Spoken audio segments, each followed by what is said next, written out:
Okay mga kababayan, Chris Ulo po at welcome po rito sa ating YouTube channel.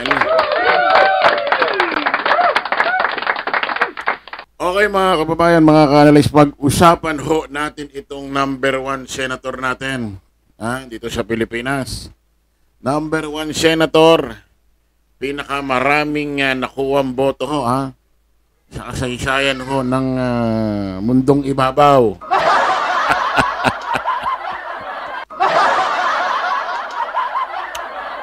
Pinakamaraming nakuwang boto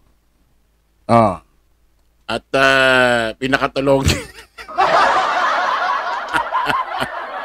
Eto mga kababayan, pinanatan, tinabla na ho ni Pangulong Bongbong etong si Binoy, etong si Robin Padilla, Senator Robin Padilla Tingin nyo ba dito sa ginawang pahayag ho ni Pangulong Bongbong Marcos doon nung nakaraan ho sa kanila nung pinakilala nyo ho yung mga senatorial, yung mga ini-endorse nyo hong mga senatorial, tingin nyo ho ba binanatan, pinaringgan ho ni Pangulong Bongbong itong si Robin Padilla? Bakit? Sige, pakinggan natin to mga kababayan kasi alam nyo naman nung nakaraan hong ginawa hong pahayag ni Pangulong Bongbong Marcos, ang dami niya hong ginawang parinig pa siya rin ho dito sa kabilang partido dito sa mga senador ni Digong nyo, yung dating presidente ho ng Pilipinas, sa kasamaang palad. Ang daming ginawang pagbanat ang daming mga pinaringgan na mga kapartido ni Digong Sa palagay niyo ba yung ganitong pahayag, patama ho, tinabla? Tinabla, binanatan na ni Pangulong Bongbong itong si Senador Robin Padilla. Alam mo naman si Senador Robin Padilla, parang paganong-ganon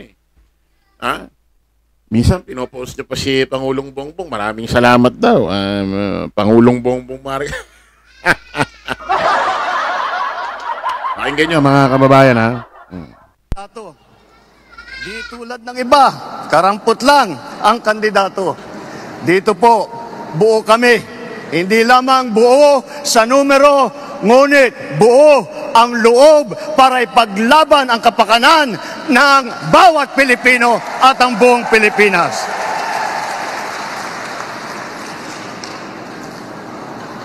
Kaya naman, nagtataka nga ako, parang yung mga iba, na naging kandidato nag-deliver lang yata ng suka nabigyan na ng certificate of candidacy.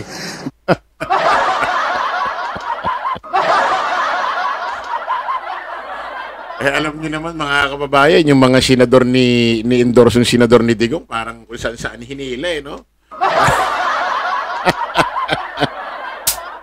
May masabi lang na may ini-endorse yung senador kahit kung saan na lang humihila. Pati sa showbiz, humihila si Ipe, nila Parang mahilig ito si Digong sa mga artista na gustong gawing bata-bata niya doon sa Senado,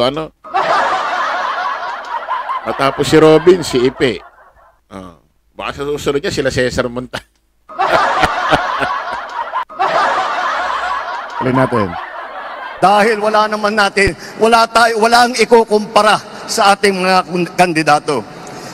Kung ihahambing natin sa mga napulot nila, ang ticket natin mula sa Senado hanggang Sangguniang Bayan ay mga lider na subok sa serbisyo. Magandang record na pwedeng ipagmalaki kahit kanino. Kung kilatisin natin ng isa-isa, napakatingkad ng ating kakayahan, ng kanilang kakayahan at ng mga pambato para sa pagbabago. At kapag pinagsama kagaya nito na nangyari dito sa alyansa, ay lalong nakaka-impress ang kanilang pinagsamang lakas at galing. 8 po sa ating mga kandidato ay veteranong senador. Palitan ko na lang, matagal ng senador kasi pag veterano baka akalain nilang hindi lang luma kundi matanda. Andito po ang ating mga senador, Senator Cayetano, Senator Lacson, Senator Lapid, Senator Marcos, Senator Pacquiao, Senator Revilla, Senator Soto, Senator Tolentino. Pagpasok po sa Senado ng mga re-electionist sa Senado ay wala na pong OJT. Hindi na mag-aaral. Alam nila ang trabaho. Hindi ko alam talaga bakit naiisip, nararamdaman ko nung sinabi ni Pangulong Bongbong di na kailangan mag-OJT, di na kailangan mag-aral. Hindi ko alam bakit biglang pumasok talaga sa akin si Senador Robin Padilla.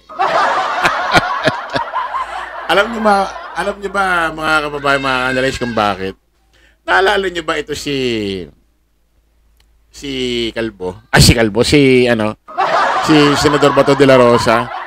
Meron siyang sinabi dati, kaya raw ito si Robin Padilla, kahit hindi kasama doon sa mga committee na pinag-uusapan hearing sa Senado, napapansin daw natin minsan nandoon nakaupo. Nag-OJT daw ito. Nag-OJT daw.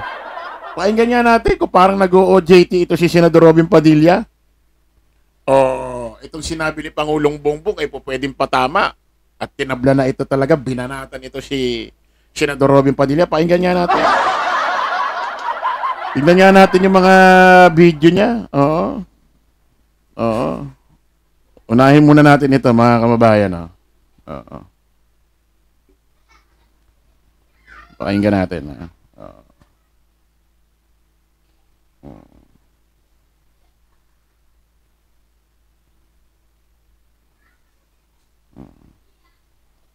Teka lang ha. Teka lang ho, nagkaroon lang ng konting... Pakinggan nga ho natin ito, mga kababayan. Ito.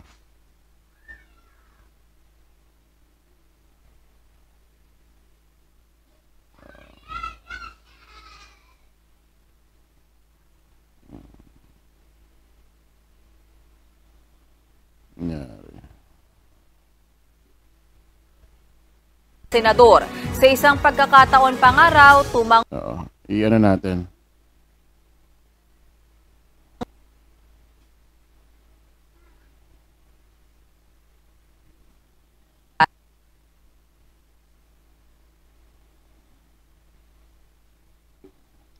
Sandali, nagka-problem. Alas na. Kumbaga sa laro, time first lang, time first. Hindi, ito yun, teka lang, ha.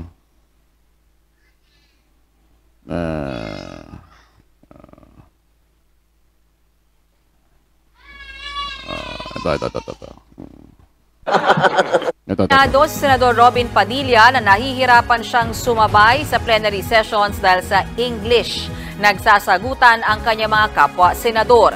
Sa isang pagkakataon pa nga raw, tumangu-tango na lang siya para hindi mahalatang hindi niya masyadong maintindihan ang pinag-uusapan. Narito ang aking report.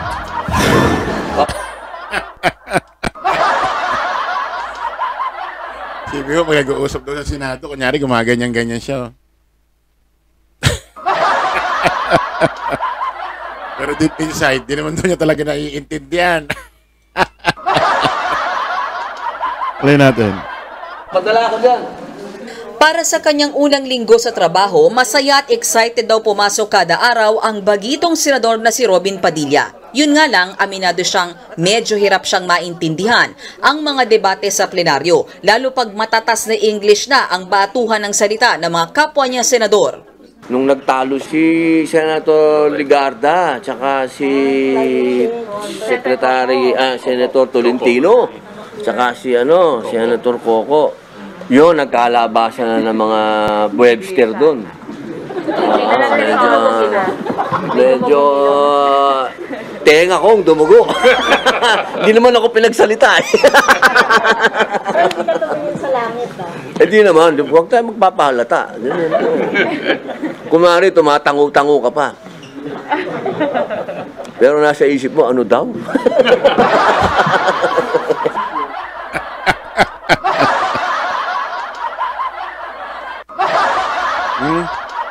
Malamang hindi ito yun. Hindi ito yung pinariringgan ni Pangulong Bongbong, hindi si Robin. Malamang hindi pinatamaan ni Pangulong Bongbong si Robin, malamang di binanatan. Oh, ano pa tayo ng ibang video, mga kababayan? Oo. Ano pa tayo? Oh, ito kaya. Tingin nyo ito. Oo. Oo. Teka lang. It's with the permission of the sponsor. Isa pong karangalan, mahal na Ginoong Pangulo, ang marinig po ang ating pong kagalang-galang na magaling, maganda at matapang na senadora mula po sa Taguig Pateros. Salamat po sa mga papuri nyo. Lahat naman kami maganda dito. Hindi na ho kailangan sabihin yun dahil hindi na ho relevant yun sa ating interpellation. Hindi ho mababawasan ang tanong ko dahil sa sinabi nyong yun.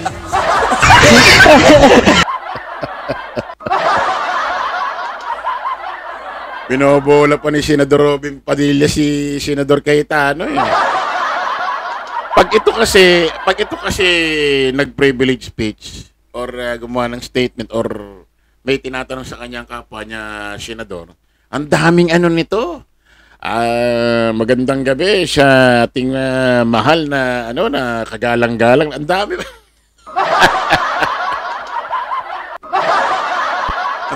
Ang daming kuskus balukos na hindi mo malaman. Parang lagi na lang may Parang lagi na lang ba nakakarinig ng introduction sa isang pageant? Para ba? Ano ba yan? Tingin nyo, ito ba yan? Ito ba yung pinariringgan ni Pangulong? Tingin ko, hindi. Ito pa. Pakinggan nga natin to. Ito pa, ito. Pakinggan natin to. Sponsor, I hope that you can first accept and move first, no? So that we can move on their motion to move to accept. Opo, tinatanggap ko po ang panukala. Now, if you can make a motion that the body accepts the amendments in the nature of the substitute bill, Your Honor, you have to move first that the body accepts the substitute bill. I-move nyo lang po. Opo. I move. Englishin ko na to.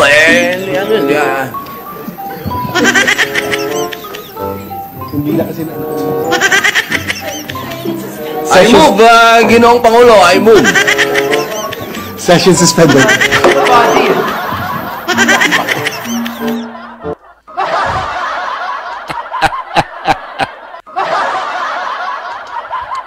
Tingin nyo ito ba yung pinariringgan ni Pangulong Bongbong na hindi na kinakailangan mag-OJT pag nanalo yung kanyang mga ini-endorse ng senador? Tingin nyo ba si Senador Robin yung pinariringgan, binanatan? Hindi yan. Nagkataon lang yan.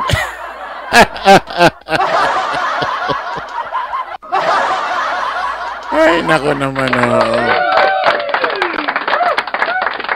saan ka naman nga makakakita ng umacting-acting, ganito, ganyan, bigla na lang nagsenador agad.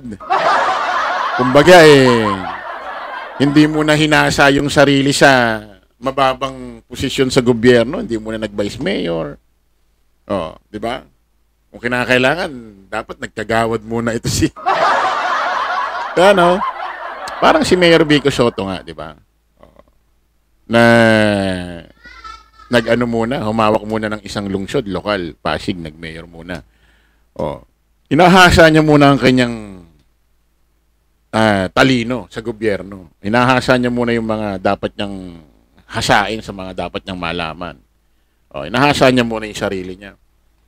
Habang inahasa niya yung sarili niya sa gobyerno, sa politika, nahahasa rin dyan yung prinsipyo mo kung paano ko handle ng mga problema Diba? Kaya ito si Mayor Vico Soto, pag tumakbong national to, hasa na to saan makakita ng kumbaga sa eskwelahan nag-elementary, tapos bigla na lang nag-college. Ano ma-expect mo dyan?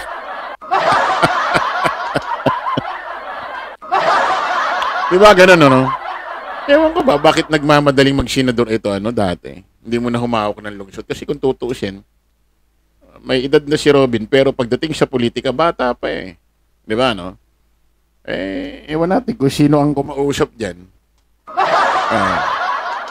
Ngayon, nangangamote tuloy siya. Di ba? Okay, maraming salamat po mga kababayan. Kita-kita tayo sa panibagong live, panibagong vlog. Paalam po samantala ang inyong lingkod, Rose Crisulo. Lagi natin tatandaan doon, follow the majority. Follow the right way. Maraming salamat. Kita-kits po tayo ulit. Bye-bye.